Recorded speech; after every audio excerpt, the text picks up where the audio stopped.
Buongiorno a tutti, sono Alessandra Libutti della redazione di Inoltre. Oggi abbiamo qui con noi Marika Mikiashvili, georgiana del partito di opposizione Gherki More Freedom, e parleremo con lei per capire cosa sta succedendo in Georgia. Hello, Alessandra. Very nice to see you again. How are you doing? Well, when you're going through hell, keep going. I think Churchill was the one who said it. So, All right. I assume it's tough times. We haven't spoken in a few weeks, and since then, a lot has been going on in Georgia since the elections, and then there's been election for the president. Salome Zuribashvili has been ousted, so a lot has changed.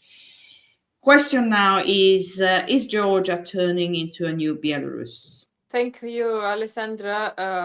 Well, the process in Georgia currently it's somewhat stuck. I'm not even sure if it's a bad thing or if it's a good thing.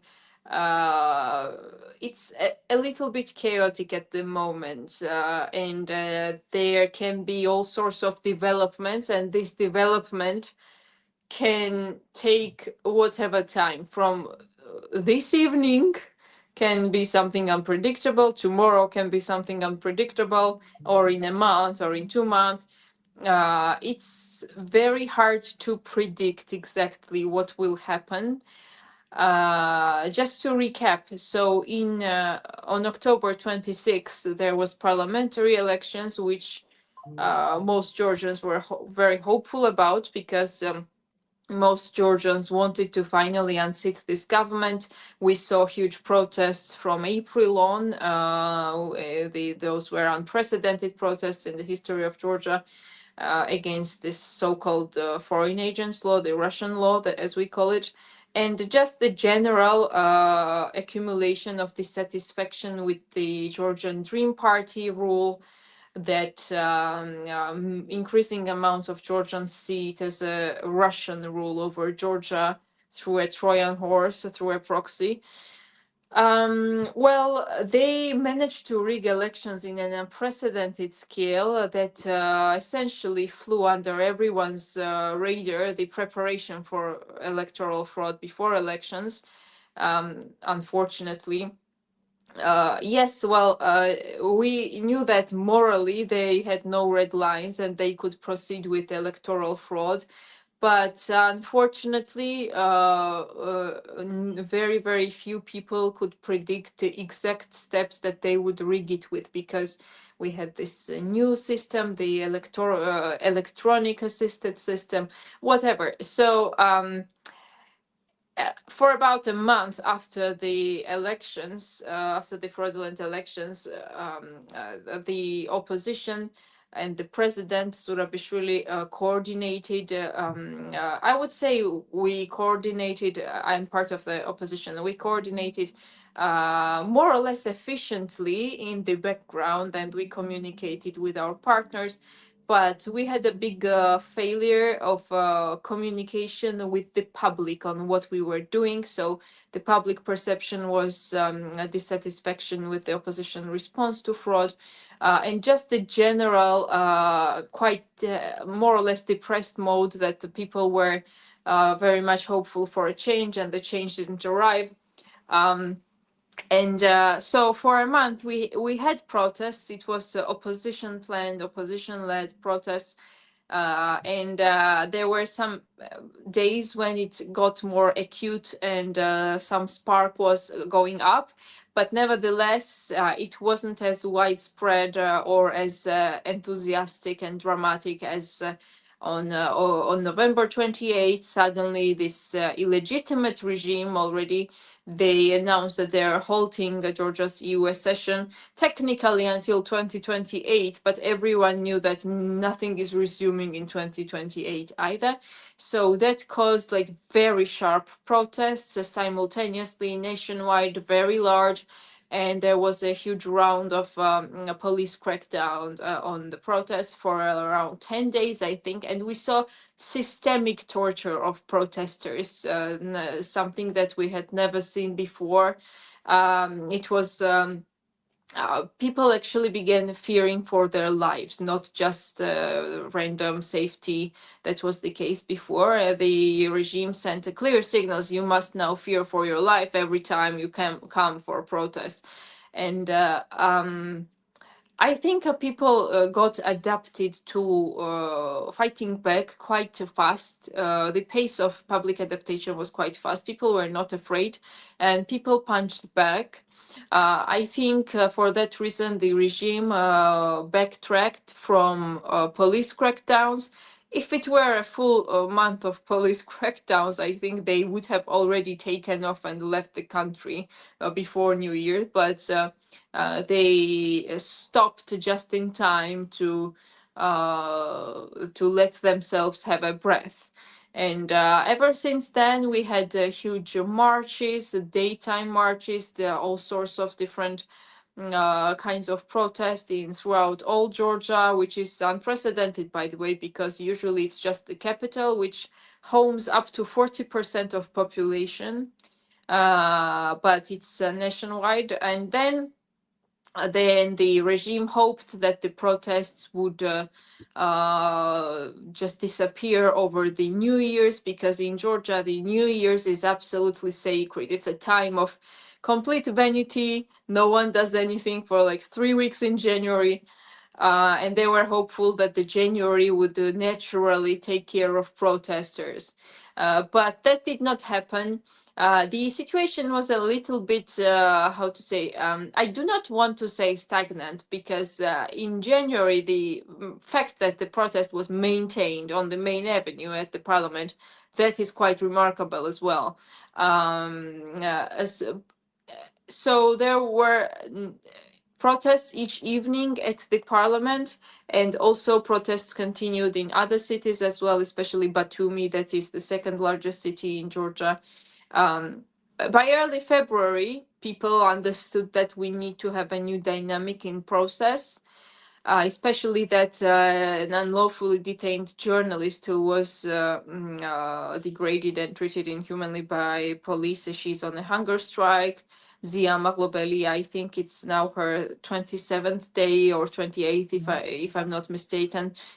And then people were inspired by the Serbs blocking highways. So people began these two factors, Zia Maglobeli's hunger strike, Serbian protests, and also probably maybe also the Parliamentary Assembly of Council of Europe being very tough on the Georgian dream.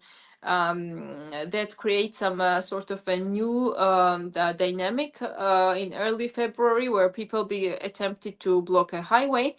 And I think the January protests, although some people thought that it didn't matter to stand on the Rustaveli Avenue each evening, that still made the regime nervous, because they saw the protesters were not going anywhere.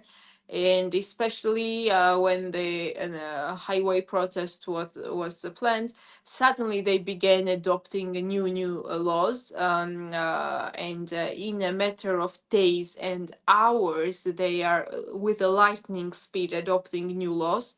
And now essentially all forms of protests are outlawed in Georgia. Even disseminating information about protests is outlawed.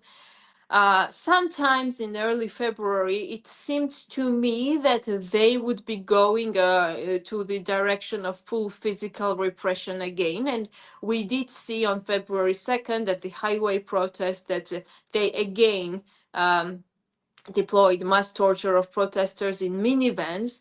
And yes, the tactics of dealing with protesters, the torture, systemic torture, is very much like Belarus. And in 2028, the Georgia State Security Service entered in official cooperation with Belarusian KGB. You said 2028. 2021, sorry, 2021. 2021, okay, Sorry, yeah. 2021, they entered, cooperation. So sometimes it seems to me they are going full physical violence. Sometimes it seems to me that they are backing off from full physical violence, and instead they want to choke the protests out with criminal penalties, administrative penalties, and fines. So these two are interchangeable. Overall, Sorry to interrupt you. It seems to me like they're kind of going full force for a period when they're about to reach the limit, a sort of backtrack. But what I wanted to ask you about now is more on what they are doing on the institutional level, which I think is more dangerous in terms of what is really happening. There's been a lot of steps that Georgian Dream has taken to gradually erode democracy in Georgia. And one that I can think of was when I think a couple of days, 49 MPs were ousted from parliament and deprived of their rights. So we are talking of elected representative that can no longer represent their parties in parliament. Now, these are things that I think are quite important in determining what direction is the Georgian Dream taking with respect to democracy. Oh yeah, definitely. They stopped working at the Parliamentary Assembly of Council of Europe. Now they are sending messages, hints that they will be leaving Council of Europe altogether. So they will also be leaving the Human Rights Court at Strasbourg. Eventually, their plan is to completely crush protests and make Georgia join Russian-led international organizations. Actually, the institutional capture takeover happened throughout these 12 years, step by step, so that they as we say in Georgia, they boiled the people, they boiled the society over time so that it didn't burn. But in the span of 10 years, when you look back, everything is captured. And they captured the presidency de facto at the end of December. Still consider Salome Zurabishvili as the legitimate president because the illegitimate parliament cannot elect a legitimate president. And as for the expulsion of MPs from the parliament, the thing is that in November, since the elections were rigged in October, the parties, three of the four parties that won the rightfully won the elections and should have formed the coalition government, they addressed the parliament with the request to have their mandates revoked, because it was very essential back then, both for the public in the first place, to be able to trust the parties that they would not enter the parliament and would not legitimize the illegitimate parliament, and there would be no business as usual with the regime. It was essential for the public back then. The fourth party, for Georgia Party, that's the name. They are somewhat acting differently usually to the other three parties, and they said that they would be boycotting the parliament instead of completely asking for the mandates to be revoked. But for months, the Georgian Dream, they pretended, and their propaganda was big on, oh, so now the protest will be over, the opposition will enter the parliament, and everything will be business as usual again. But now they understood that is not happening. So the timing of their actual of having the mandates revoked for these opposition MPs, the timing itself is punitive, definitely, because they should have done it in November, but they didn't do it in hopes that they would lure the opposition into the parliament and it would be business as usual. But as in terms of whether Georgia is headed for Belarus, I do not believe so. I do not believe so, because there are important factors that differentiate Georgia from Belarus, and that is definitely not the personal courage of Georgians versus Belarusians. Belarusians were also very courageous. It's just the underlying factors that are a case in Georgia. For example, in 2020 in Belarus, it was already a consolidated dictatorship. Their economy was state-driven, and the state is state economy, and the Belarusian economy is heavily dependent on the state-run industries and factories. And essentially, yes, Lukashenko had an already established dictatorship, and he already had his own economic backing of this dictatorship, which is not the case in Georgia. And even the elites that enabled the regime, they did not sign up for dictatorship. They signed up for something like an Orban style limbo, when the state would be comfortably at arm's length from European integration, so that they would not actually have to go through with all the reforms required for European integration. They wanted status, respect for themselves. They wanted European shopping malls. They wanted birthright American citizenship for their children. And currently, they ended up in a situation when everyone hates them. They don't have any respect. Everyone lashes out at them wherever they go. I don't even mean officials. I mean the business sector and the actual enablers of this regime, because the MPs and all of those people are just puppets. They're nothing. They're not even needed for enabling them. They're there to just press the button in the so-called parliament, and that's. But they are aiming. I mean, what I said, what I can see, probably there is an intermediate phase where they're probably using right now more of a kind of Orban model. But what I perceive that from all these movements, because every day they go a step further, and it's been continuous pretty much since we spoke the first time in April. The direction is, for what I see, kind of Belarus direction. Also because it can't be an Orban style in the sense that whatever the case, Hungary is still in the EU, and the fact that Georgia, on the other hand, is heading more and more toward Moscow in many aspects.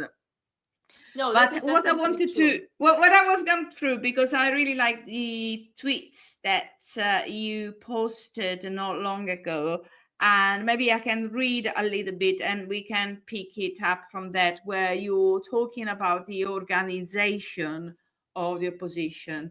You said, fingers crossed, the democratic forces and the president will forge something more visible and tangible, both for the public and our partners to see.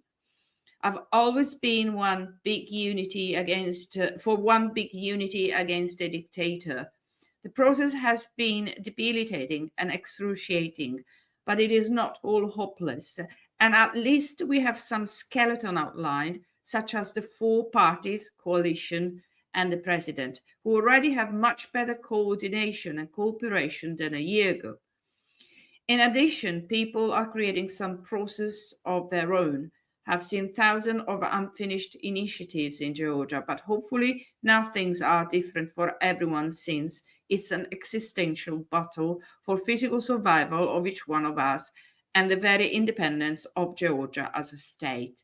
So what you were saying basically is that not only there is a need for unity and coordination, but that it is happening. So can you tell us more about these four parties coalition and the president, how the work together is moving? What are the aims? Have you got long-term, short-term goals? Well, actually, the four coalitions were established in the run-up to the elections. Georgia has lots of political parties, and many parties were united in four coalitions, and that is something viable and some bit more flexible, because it's more not very viable to have 10, 15, 20 parties and put them together, right? So it's a good basis now that it's just four, and the four more or less have coordination. Thankfully, each of the three coalitions does not really have a differentiation of opinions within itself. So there is no within coalition battles. And the three coalitions are more coordinated also between each other. There's hopefully will be more coordination with the fourth one, that is a party. The fourth one is positioning in the society for Georgia is the name. It's ex-Georgian Dream Prime Minister Georgi Gaharias. They position as neither those who are in the opposition, neither the government, so some sort of a third way. And for that reason, electorally, for them, it has been harder to cooperate with the opposition, the rest of the opposition on a more fundamental basis. But I think now it's not the time for that, and hopefully they all realize that. There has been, of course, coordination with the president and these four forces, but especially in the foreign policy, but it doesn't have the systemic nature it needs to have.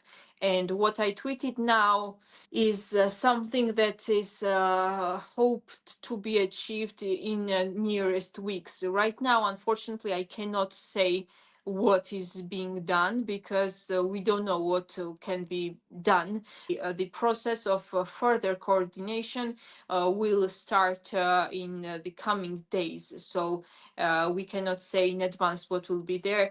As for, I still want to comment more on Belarus. So most definitely the regime is already a full dictatorship. It's nothing like Orban, and it has not been Orban for a long time already. They are in a full dictatorship mode. However, what I'm saying is that their elites and their business elites and the people who actually are the backbone of the regime, very few of them saw a dictatorship coming or signed up for being part of a dictatorial network. Most of them wanted Georgia to retain the Orban style situation, because also Georgia does not have an economic trademark of its own. A large part of Georgia's economy is tourism and business investments and all these like private sector that very much depends on the fluctuations from abroad. And even the non-Western investments that came to Georgia, like from the Middle East, for example, they came to Georgia because Georgia was a democratic window to Europe. So if Georgia is suddenly a consolidated dictatorship, even the non-Western investors do not want to come to Georgia like that. Yeah, maybe they want to make Georgia a Chinese village and like hand over all infrastructure to China as they're doing. That will also cause problems. So what Which I mean is which is actually what's happening in Belarus anyway. Yes, and in Georgia too, they're handing over strategic infrastructure to China. But what I mean is that in Belarus, there was already consolidated dictatorship was with a fully cleansed system, fully cleansed enablers, and they had an economic model of their own, which was a state model. In Georgia, the enablers, the full system as a whole, and the economy is not really fully ready for a dictatorship. So the regime rushed into dictatorial mode of legislation and like enforcement before they had the full system and economic backbone ready for it. And for that reason, the fluctuations itself, until they managed to fully redirect Georgia economically also to a different path, they need time, they need resources for it, and this creates fluctuations also in society in terms of protest. So there, it also poses a window of opportunity for protesters.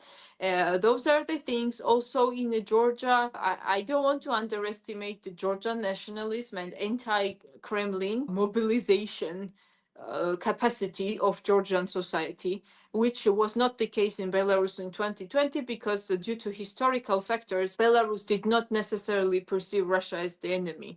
And for Belarusian security sector also, Russia was an unlimited source of reinforcement of manpower and weaponry to crush protesters, which is not the case in Georgia to that regard.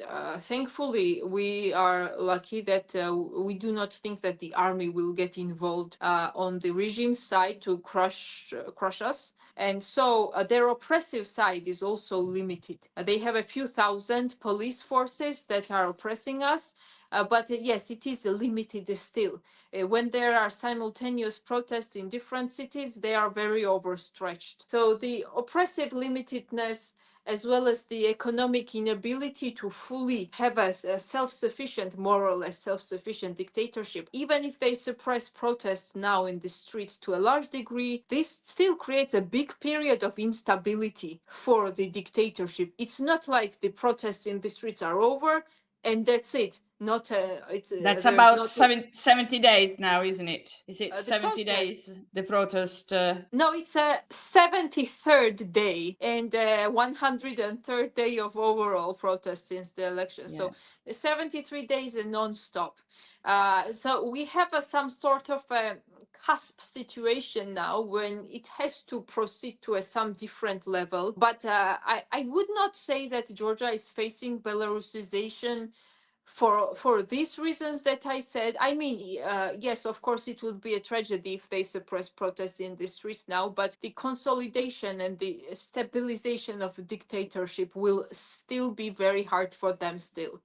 So it will have a big cost, but for us people, but in the long term, it will be very hard for them to stabilize and establish themselves anyway. But also, they are not being fully smart, and they are being sometimes random. They're deploying different strategies. It does not really seem that they have a they have a one single strategy, and sometimes they have a tendency to shoot their own selves in the foot. So I don't know. We of course we should strategize to rely on ourselves, but from time to time they just do silly things for themselves. Like when we finish this talk in the evening, there might be something that suddenly sparks up situation again to a different level. So people need a very, very little spark to turn into another round of something more dynamic than the routine daily protests that are happening. And anything can be that spark. And the policemen deployed on the ground, they are quite low on nerves, and they are swearing at people and mistreating people. So I don't know, any slap, any physical struggle between a policeman and a person or anything can be a new spark. A regime representative might enter a restaurant and someone just swears at them, and that can be a new spark. So it is extremely unpredictable. And yes, while we should strategize and consolidate and centralize to a degree to be able to withstand in potentially months-long process, situation on the ground might have a completely different development. And it is not impossible for us to soon have another round of street violence by the regime. And I think that if there is several consecutive days of street violence, as it was in late November, early December, I think that many regime enablers and businesses will defect at that point, because many of them seem already on the edge. The regime tries to keep them loyal and calm them down by telling them that, oh, soon we will like make a deal with Trump. They've been big on that. Make a deal with Trump and the protesters will disappear overnight. Soon the protesters will be out of money and they will disappear overnight. So they keep feeding their own loyalists with this like, oh, 2 more weeks, 1 more month, with such narratives to keep them loyal. Because everyone in Georgia understands that it's a point of no return. And it will be very hard to stabilize even in any case. Even if they manage to suppress protests to a large degree, it will be followed by a period of very large instability and economic recession. And also the criminalization of everything. While it might be scaring some protesters, it, in political theory, radicalizes others. Not a single one person attacking a protester has been punished, whether a policeman or not a policeman. And there have been brutal cases of torture. One opposition leader was targeted for an attempted murder. Georgi Washadze, there was someone attacking him with a screwdriver. And we know him, we know his face, we know his name, but that's it. He's not even being punished. So it's a complete terror, and there are rape threats against female protesters. So when we say they're Russians, we don't just mean geopolitical realities. We mean essence. We mean like how they operate, their cultural side of the regime, and the psychological tactics they deploy against protesters. One of the persons behind the self-organized community on Facebook. She's a Facebook admin of group, and so the situationally she became one of the leaders of the matter. She was forced to like get naked and strip by the policeman, for example. So all sorts of different things. They try to, now they will try to scare people with fines, heavy fines, and legal repressions, criminalizing everything. They will try to break protesters this way. But let's see, because in theory, many people understand that they should not be scared, because if we stop, they'll come after everyone. And in Belarus, they come after people years and years later. After 4 years, they still search for photos, evidences who protested, and they still jail people after 4 years, and they find people. So we understand that we will either have to all go to jail or all go to exile, or just like finish with the regime. And one big mobilizing force in Georgia is again this anti-Kremlin nationalism. Because it is one thing to protest a corrupt government, but it is one thing to believe that you're fighting for national independence. And this is something that Georgians have for generations and generations. And my friend, who's been targeted personally by the regime, and I asked him, like, are you afraid? Because I know that you won't back off, but it's very human to be afraid, and like you can talk with me. And he said, my grandfather did not leave Abkhazia, Sukhumi, the capital of Abkhazia, while Russians were entering and occupying it. And how can I be afraid of these like thugs and idiots? So there is a big generational memory of this. Like, my grandfather did this, my father did this, and how can I be? I will be a coward if I am threatened by this attack. So. I Sure. have just one very last question. There was a meeting between the Italian ambassador Massimiliano D'Antuono and the Minister of Foreign Affairs Marika Mikiashvili. Not sure how you pronounce it. What was the reaction of the fact that, despite the fact that the whole of the EU had a precise position of not recognizing Georgian Dream as the new government of Georgia, Italy sort of singled out and basically made a move that recognized this government? Yes, the reactions were very bad from the public, and especially from family members of political prisoners. The thing is that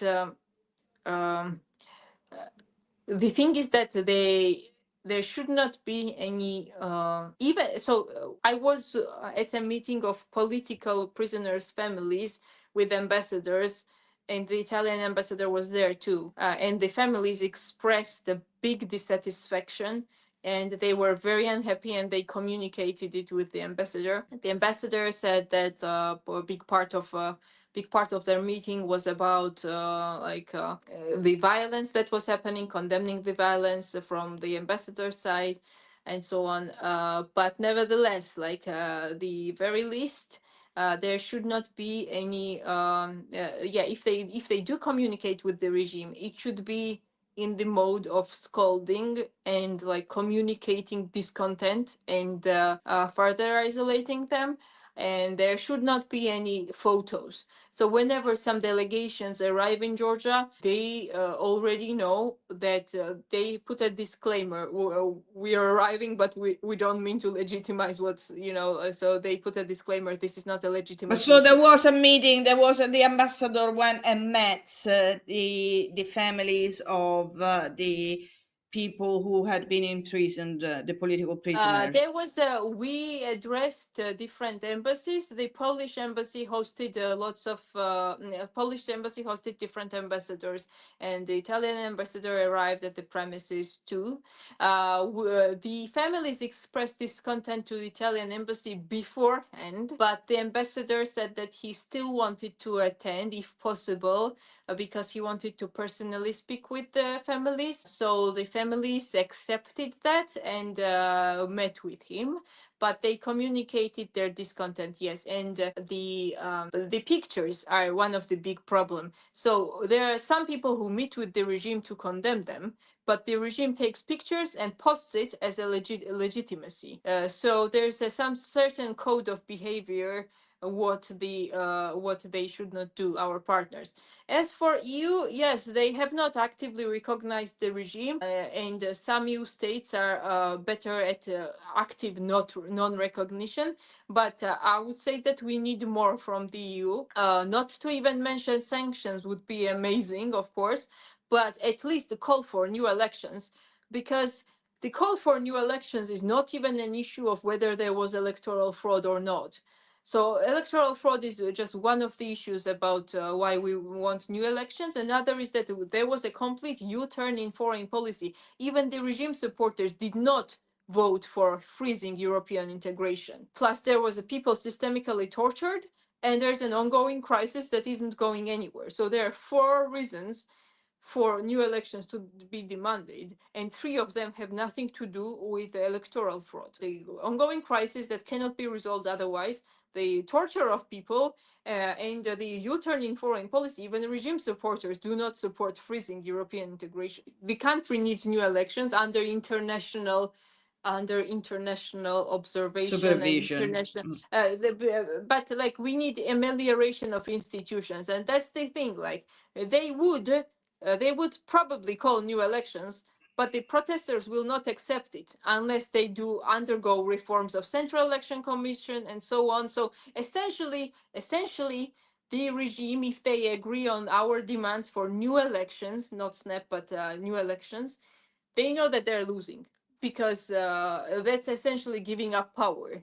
So that is why some people think that they would rather just pack their bags and leave than schedule new elections. So I don't know where we are headed. We are let's see where we are headed, but we know that we need to Heading. persist. Yes. Thank you so much, Marika. You've been really, really helpful to get us an idea of what is happening.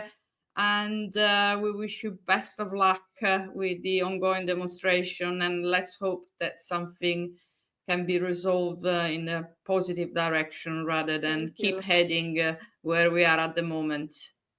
Thank you very much, Alessandra, and thank you for all your insights and support throughout the months. You've been one of the most persistent and insightful journalists on the matter, and thank you very much for that. You. Thank you. Thank you. Thank you very much. Bye-bye, Marika. Thank you. Bye-bye. Have a great evening. Bye.